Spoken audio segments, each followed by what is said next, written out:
বাংলাদেশের অতি আলোচিত শিল্প গ্রুপ এসালমের একটি অপরাধের ঘটনা, কেলেঙ্কারির ঘটনা খুব বিস্তারিতভাবে একটা পত্রিকায় এসছে, ডেইলি স্টারে। মানে এই খবরটা এমন এক সময় আসলো যখন এই মুহূর্তে আমরা খুব সিরিয়াসলি আলোচনার মধ্যে আছি সরকারের বিভিন্ন পর্যায়ে কর্মরত মানুষদের অকল্পনীয় রকম দুর্নীতি নিয়ে। এর মধ্যে যেমন পুলিশের সর্বোচ্চ জনাব বেনজির, মিলিটারির সর্বোচ্চ জনাব আজিজ, সর্বোচ্চর কাছাকাছি জনাব আসাদুজ্জামান মিয়া, আবার এনবিআরের ডক্টর মতিউর, এরকম বহু মানুষ, বা পুলিশের ডিআইজি, আরও নিচের লোকজন, অ্যাডিশনাল ডিআইজি, এই লেভেলের নানান খবর যখন আমাদের সামনে আসছে, সেই প্রেক্ষাপটে এসালমের এই কেলেঙ্কারির খবর আসার খুব গুরুত্বপূর্ণ সিগনিফিক্যান্স আছে বলে আমি মনে করি। কারণ এসালম কে, এসালম কি, এই দেশে আমরা যারা থাকি বা যারা থাকি না, যারা এই দেশের সম্পর্কে খোঁজ খবর রাখে, যারা এই দেশের সন্তান বাইরে থাকি, তারাও এসালমকে খুব হাড়ে হাড়ে চিনি, হাড়ে হাড়ে জানি, বুঝি। এই সরকারের সবচেয়ে বড়, সর্বোচ্চ ২-৩ জন অলিগার্কের নাম বলতে গেলেই এসালমের নাম এসে হাজির হবে। এক এক জায়গায় এক এক অলিগার্ককে মূল ভূমিকা যেমন পালন করতে দেয়া হয়েছে সরকার তার টাকা তুলে নেয়ার জন্য, এসালম অন্তত 2টি জায়গায় কাজ করছে। সবাই তার মতো 2টি জায়গায় কেউ কাজ করছে। একটা হচ্ছে ব্যাংকিং সেক্টর। সম্প্রতি ন্যাশনাল ব্যাংক কবজা করার পর তাদের হাতে এখন 8টা ব্যাংক আছে। এর আগে ইসলামী ব্যাংক সহ অনেকগুলো ব্যাংক যখন সে কবজা করেছিল, দেশের সবচেয়ে শক্তিশালী ব্যাংকটাকে জাস্ট ফতুর করে দিয়েছে। এই তথ্য আমাদের সামনে এসছে।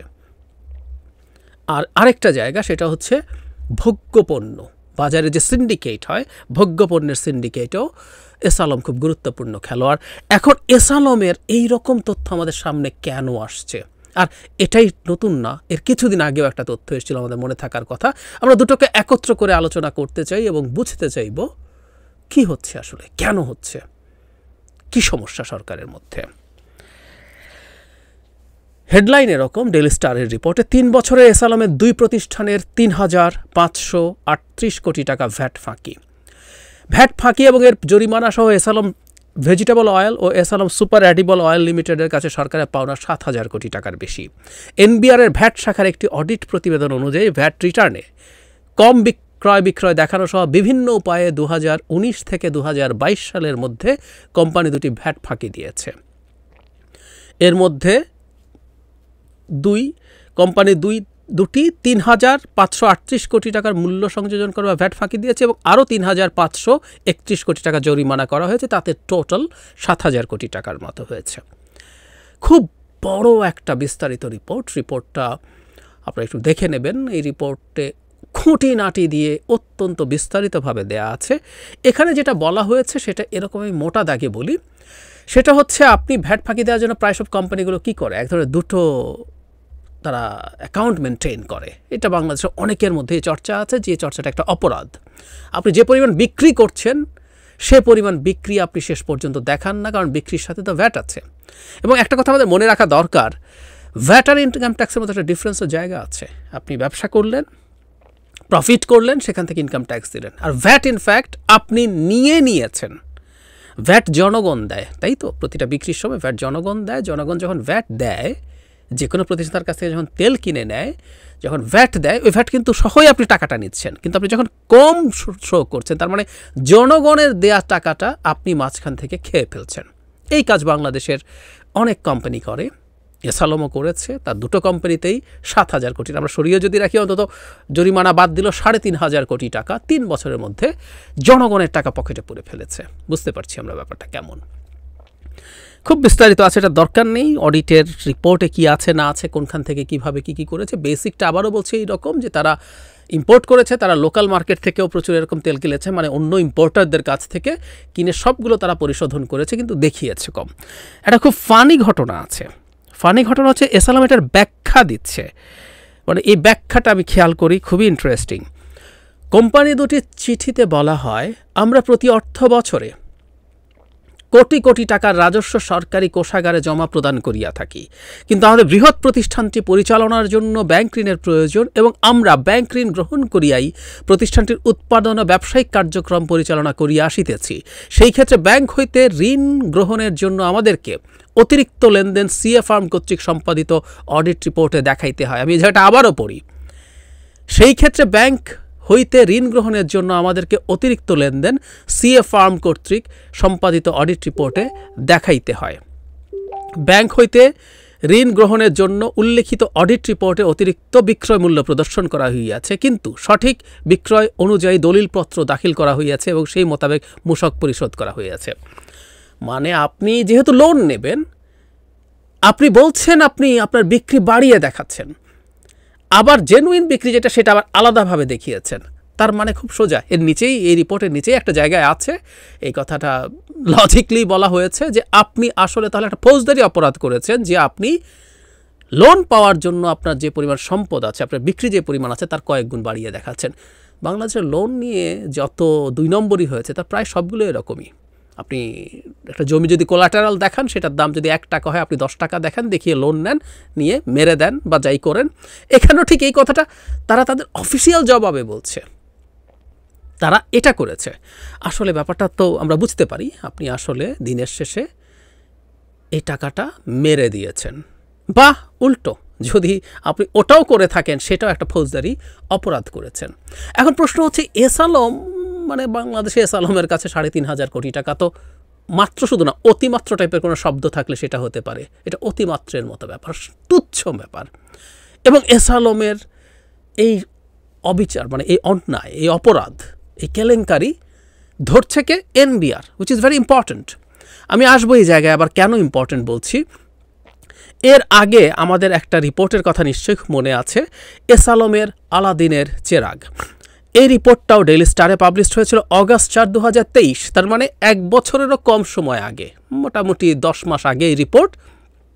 সেই রিপোর্টে আমরা দেখেছিলাম S Alam $1 billion, I repeat $1 billion, এখনকার হিসাবে 12,000 কোটি টাকা অন্তত বিদেশে পাচার করেছিল কতগুলো অফশোর কোম্পানি খোলার জন্য।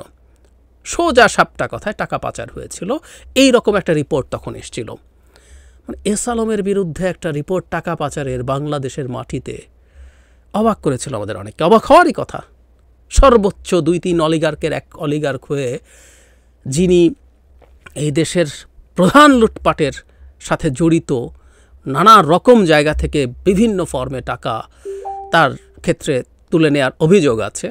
মানে আমরা যদি ক্লিয়ারলি বলি, সেটা হচ্ছে, আপনি দেখবেন যে ইসলামী ব্যাংকে ভয়ঙ্কর নভেম্বর বলে একটা রিপোর্ট হয়েছিল, যেখানে কিভাবে এক মাসে ইসলামী এবং অন্যান্য কতগুলো ইসলামী ব্যাংক থেকে এস আলমের কর্তৃত্বাধীন 3,000 কোটি টাকা 1 মাসে তুলে নিয়ে যাওয়া হয়েছে। সো এই সব তথ্য আমাদের সামনে আছে। কিন্তু একটা জিনিস খুব ইম্পর্টেন্ট, সেটা হলো ডেইলি স্টারের আগের রিপোর্টটা, যেটাতে তার টাকা পাচারের কথা আছে, বা প্রথম আলোর এই যে ইসলামী ব্যাংক থেকে বেনামে লোন তুলে নেয়, এগুলো একটা পত্রিকা পাবলিশ করেছে, আমরা এভাবে বলতে পারি। যদিও এই প্রশ্ন আমরা লজিকলি করেছি, এস আলমের মতো প্রতিষ্ঠানের বিরুদ্ধে পত্রিকা এই রিপোর্ট খুব সহজে, মানে এত তথ্য তাদের পাওয়া, আবার এট দ্য সেম টাইম যদি তারা পায়ও সেটা পাবলিশ করা, বর্তমান যে একটা চরম কর্তৃত্ববাদী বা স্বৈরাচারী সরকার আছে তার সময় পাবলিশ করার সাহস তো খুব সোজা না। সো আমরা ধারণা করেছি যৌক্তিকভাবেই এর পেছনে অন্য কেউ হয়তো আছে। আর এবারকার ঘটনাটা একটু ডিফারেন্ট, আবারও বলছি, কারণ হলো এবার এটা এনবিআর ইনভেস্টিগেট করে এটা করেছে, এবং ইনভেস্টিগেট করে এই তথ্য আমাদের সামনে নিয়ে এসছে এনবিআর, এবং সেটা একটা রাষ্ট্রীয় প্রতিষ্ঠান। মানে এনবিআরের সেই সাহস, তাকত হয়েছে, তারা এস আলমের ইনভেস্টিগেট করছে, করে তার এই কেলেঙ্কারি বিস্তারিতভাবে তুলে আনছে, এবং এস আলম ফৌজদারি অপরাধ করছে, তার স্টেটমেন্ট যে বক্তব্য দিচ্ছে সেটাও সেই প্রতিষ্ঠানের পক্ষ থেকে বলা হচ্ছে। মানে এত সাহস কেন? এত সাহসের উৎস কোথায়? এই প্রশ্নটাই শুরুতে করেছিলাম, আমরা একটু জবাব খোঁজার চেষ্টা করি।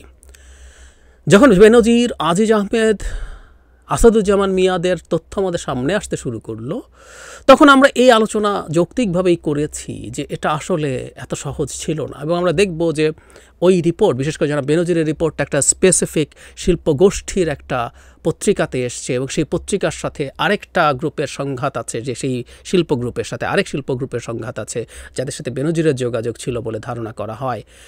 এবং পরবর্তীতে সেটাও যখন সরকারের দিক থেকে দুদককে একটু হলেও লেলিয়ে দেওয়া হয়েছে, তখন আমাদের বুঝতে বাকি থাকে না সরকারের মধ্যকার অলিগার্কদের মধ্যে সংঘাতের ফসল এটা। ঠিক একই সংঘাতের কারণেই এখন নানা তথ্য বেরিয়ে আসছে।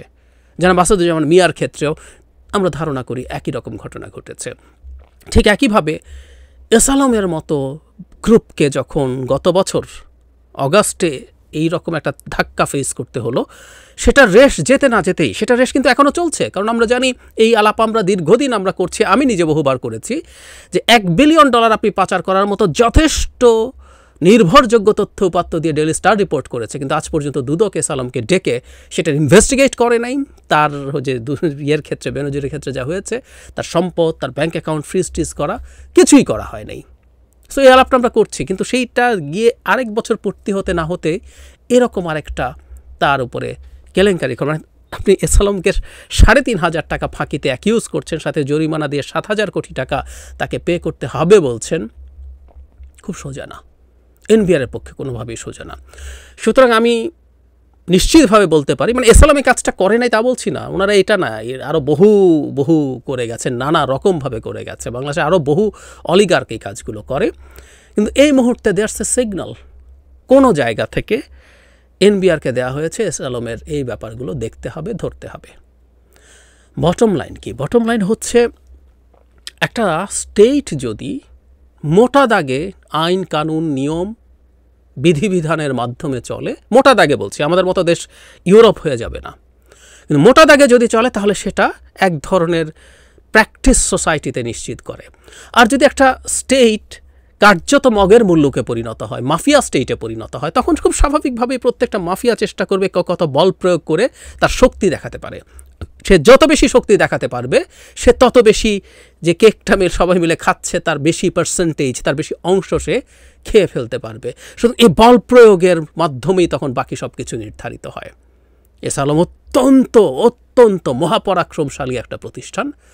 কেউ একজন এখন এস আলমকে যদি ধাক্কা দিয়ে, এস আলমকে টু সাম এক্সটেন্ট কিছু ক্ষতি করে সে নিজে টিকে থাকতে পারে, সেটা যদি সে করে সক্ষম হয়ে উঠতে পারে, অপরপক্ষ দেখা যাবে তাদের যেই জায়গা, তাদের এই ক্ষমতা যাদের কাছে দেখাতে চায়, তার কাছে আরও বড় পাওয়ারফুল হিসাবে আবির্ভূত হবে।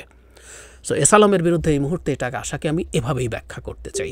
সরকারের মধ্যে অন্তর্গতভাবেই নানা রকম সংকট শুরু হয়েছে, ইন অল আসপেক্টস, সব অলিগার্করা বিভিন্ন রকম, এর মধ্যে প্রশাসনিক অলিগার্কস আছে, ব্যবসায়িক অলিগার্কস আছে, রাজনৈতিক অলিগার্কস আছে, তারা প্রত্যেকের বিরুদ্ধে লাগছে। তারা তাদের পরস্পরের সাথে এই সংঘাতের মাধ্যমেই আসলে নির্ধারণ করতে চায় বাংলাদেশকে লুটে পুটে খাওয়ার ক্ষেত্রে কার হিস্সা কতটুকু হবে।